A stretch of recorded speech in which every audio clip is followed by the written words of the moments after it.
રાતના 1:30 વાગ્યો હશે, ફોનની રિંગ વાગી. નોર્મલી આપણે પણ સૂતા હોઈએ, રાતના 1:30 વાગે રિંગ વાગે એટલે 3 પ્રકારના વિચાર આવે. એક તો આળસ આવે, એક તો ડર લાગે, અને એક વિચાર આવે કોનો ફોન અત્યારે. એમાં ગુસ્સો ખરો, કેમ કે રાતના 1:30 વાગે ભર ઊંઘમાં હોઈએ. 1:30 વાગે રિંગ વાગી, દીકરાને પણ આળસ આવ્યો, ગુસ્સો આવ્યો, વિચાર પણ આવ્યો કોણે ફોન કર્યો હશે. આળસમાં ને આળસમાં, ગુસ્સામાં ને ગુસ્સામાં ફોન આગળ જઈને ફોન ઉપાડ્યો. હલો, કેમ છે બેટા? અરે બા, તું બધું બરાબર છે? આટલી મોડી રાતે ફોન કર્યો, પપ્પા બરાબર છે? હા બેટા, બધું બરાબર છે. તો પછી ફોન કેમ કર્યો? Many many happy returns of the day બેટા, આજે તારો જન્મદિવસ છે. બા, કેટલા વર્ષનો થયો? 45 વર્ષનો થયો બેટા. મમ્મી, તને ખબર છે હું એક દીકરાનો બાપ થયો? હા હા બેટા. મમ્મી, હવે હું મોટો થયો, ઢગો થયો, ખબર છે ને? હા હા બેટા. મમ્મી, તને કઈ ભાન પડે છે? કેમ રાતના 1:30 વાગે મારી ઊંઘ બગાડે છે? હું નાનો કકલો છું જે તું મને રાતના વિશ કરીશ? ભર ઊંઘમાં હતો, થાકેલો હતો, કાલે સવારના તું મને વિશ નથી કરી શકતી? શું કાંડા વેડા કરે છે મમ્મી? કઈ પણ રાતના 1:30 વાગે મૂક, હવે મૂક ફોન, મૂક. મારી બોલવાની ભાષા પર ધ્યાન આપજો. આવી રીતે આ ડાયલોગ નહીં તો બીજા ડાયલોગ પણ આપણે આપી તો દઈએ છીએ, કારણ કે ખબર છે ઘરમાં એક જ પાત્ર એવું છે જે આપણું બોલેલું સહન કરે, પોતે ક્યારે નહીં બોલે. આખા ગામનો ઝઘડો હોય ને તો એની સામે કાઢી નાખીએ, કારણ કે બીજે તો આપણી હિંમત ચાલે નહીં ને, એની સામે બહુ ચાલે આપણી હિંમત. ફોન મૂકીને દીકરો સુવા ગયો, વળી રિંગ વાગી, વળી દીકરો આવ્યો. હવે શું છે બા? બા નથી બેટા, તારો બાપુજી બોલો છે. શું થયું? કઈ નહીં, જુઓ ને બા, રાતના 1:30 વાગે ફોન કરે છે, ઊંઘ બગાડી નાખી. હવે બર્થડે ની વિશ કરવા 1:30 વાગે, સમજાવો ને બા ને તમે. સોરી હા બેટા, બાપુજી હા, આમ ખબરદાર તું બોલ્યો છે કેમ એમ કહીને ફોન પર એક લાફો છોડી શકે, પણ બાપુજીને ખબર છે આને કહેશું તો એ બા ફટશે. પણ બાપુજીએ અલગ અંદાજમાં જવાબ આપ્યો. સાંભળજો. સોરી હા બેટા, એકચ્યુઅલી તારી બા ગાંડી છે, અક્કલ વગરની છે, એમાં સમજ પડે નહીં, ભૂલી જવાની. આજથી 45 વર્ષ પહેલા બેટા, જયારે તારો જન્મ થવાનો હતો ને, તારો ટાઈમ નોર્મલ હતો 6 વાગે. ડોક્ટરે કીધું કે ઓપરેશન કરવું પડશે, નહીં તો તમારી વાઈફનો જીવ જઈ શકે છે.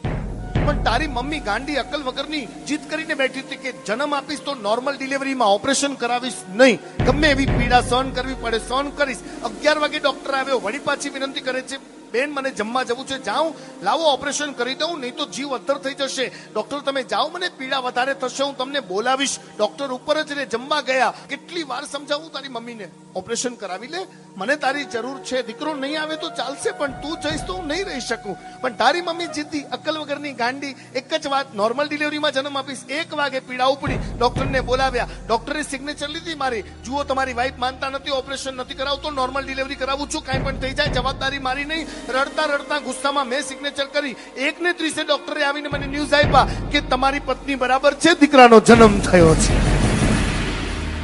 રડી પડ્યો, બહુ રડી પડ્યો, અને દોડતો દોડતો તારી મમ્મી આગળ ગયો. પણ એના મોઢાનો તેજ જુઓ તો આનંદ થાય, જાણે 3 લોકના નાથ પ્રસન્ન થઈ ગયા છે, કોઈ યુદ્ધ જીતી ગઈ છે. તારી મમ્મીનું મોઢું એટલું સરસ તેજસ્વી, હરખ ગેલી થઈ ગઈ હતી, મને આંગળી ચીંધીને બતાવે, જુઓ જુઓ લાલો આવ્યો. રડતા રડતા હસતા હસતા ત્યારે મેં કટાક્ષ મારેલું, આજે સાચું પડ્યું, ત્યારે કટાક્ષ મારેલું. ગાંડી, જેના માટે 6 વાગ્યાથી કરીને 1:30 વાગ્યા સુધી જાગી, ભગવાનને પ્રાર્થના કર કે ઈ તારા માટે જાગે. બસ આટલું જ કેવું હતું બેટા. એ ગાંડી ને અક્કલ વગર નહીં. મેં પહેલા કીધું તું કે તું આના માટે જાગી, એ તારા માટે નહીં જાગે. હવે ફોન મૂકી દે. દીકરાએ ફોન મૂક્યો ન મૂક્યો, પપ્પાએ ફોન મૂક્યો ને દીકરાને કાપો તો લોહી ન નીકળે બાપ. સવારના વહેલી સવારના 6 વાગે નાઈ ધોઈ ફ્રેશ થઈને બા બાપુજીના ઘરે ગયો. મમ્મીને તરત પગે પડ્યો. અહીંયા જોજો 2 પાત્રની ભૂમિકા. મમ્મીના પગે પડીને સોરી કહ્યું. સોરી કીધું ને મમ્મીએ તો હોવાના લીધા. હોય મારો Lalo, many many happy returns of the day બેટા, ઘણું જીવ. Am sorry mummy. અરે હોય કઈ, મમ્મીને સોરી કહેવાય? એ તો થાય બેટા, તું ઊંઘમાં હતો ને, મેં તારી ઊંઘ બગાડીને હું તને સોરી કહું છું. આ મમ્મી હો. હવે પપ્પા આગળ ગયો, પપ્પાને કે સોરી. જા ભાઈ જા, નથી જોઈતી. એક દીકરો જન્મ્યો ને તારે લોકો કે હજી બીજો, પણ અમને ખાતરી હતી અમારો આ એક લાલો છે ને અમને સાચવી લેશે. ક્યારેક ક્યારેક હું મારી પત્નીને કહેતો, તું ચિંતા નહીં કરતી, આપણો લાલો આપણને સાચવી લેશે. પણ છેલ્લા કેટલાક વર્ષોથી જોઉં છું તારી પરિસ્થિતિ બદલાઈ ગઈ છે. અરે રાતના 1:30 વાગે તને વિશ કરે છે, તું આવી રીતે બિહેવિયર કરે છે તારી મમ્મી સાથે, એટલે કે મારી વાઈફ સાથે. હક નથી બેટા તને, અમારો દીકરો કહેવાનું હક નથી. હવે આજથી હું તને રિટાયર કરું છું, મારી લાઈફમાંથી નિવૃત્ત કરું છું, અને આજ પછી હું કહીશ નહીં મારી પત્નીને કે ચિંતા નહીં કરતી, આપણો લાલો છે, હવે એની સંભાળ હું રાખીશ, પણ તારો અધિકાર અમે ખોઈ નાખ્યો. આઈ એમ સોરી પપ્પા. શું સોરી? વર્ષમાં એક વાર 1:30 વાગે ફોન કરે છે ને, એક જ વાર. તને ખબર છે આ તારી ગાંડી અક્કલ વગરની મમ્મી મને રોજ રાતના 1:30 વાગે હું સૂતો હું ઠોસો મારીને ઉઠાડે, રોજ રાતના 1:30 વાગે. જુઓ જુઓ, લાલાના જન્મનો ટાઈમ થયો. બેટા તને તો એક વર્ષમાં એક વાર ખાલી ઉઠાડે છે ને, મને તો રોજ ઉઠાડે છે. એની મમતાને ઓળખું છું, મેં કોઈ દિવસ ગુસ્સો નથી કર્યો.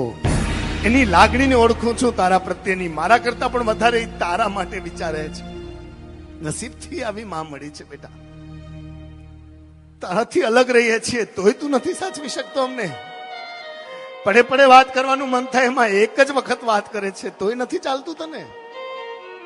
આ ભાવમાં મળ્યો બેટા, હવે નહીં મળતો. હાથ છોડો. ભગવાનને કઈ હજી મનુષ્યનો અવતાર હોય તો બધું બનાવજે, મા બાપ નહીં બનાવો.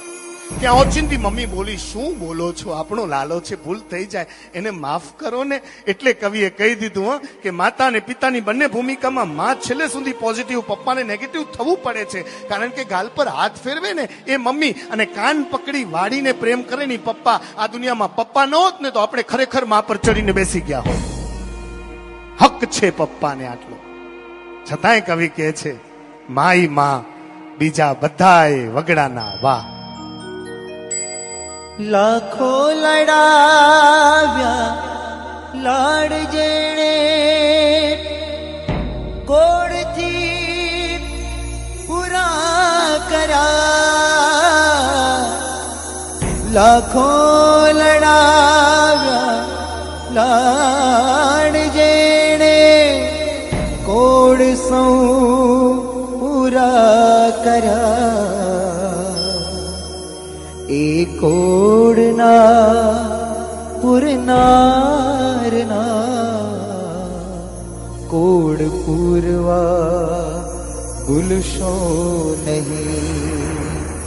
લાખો કમાતા હો ભલે, મા બાપ જેના ઠર્યા.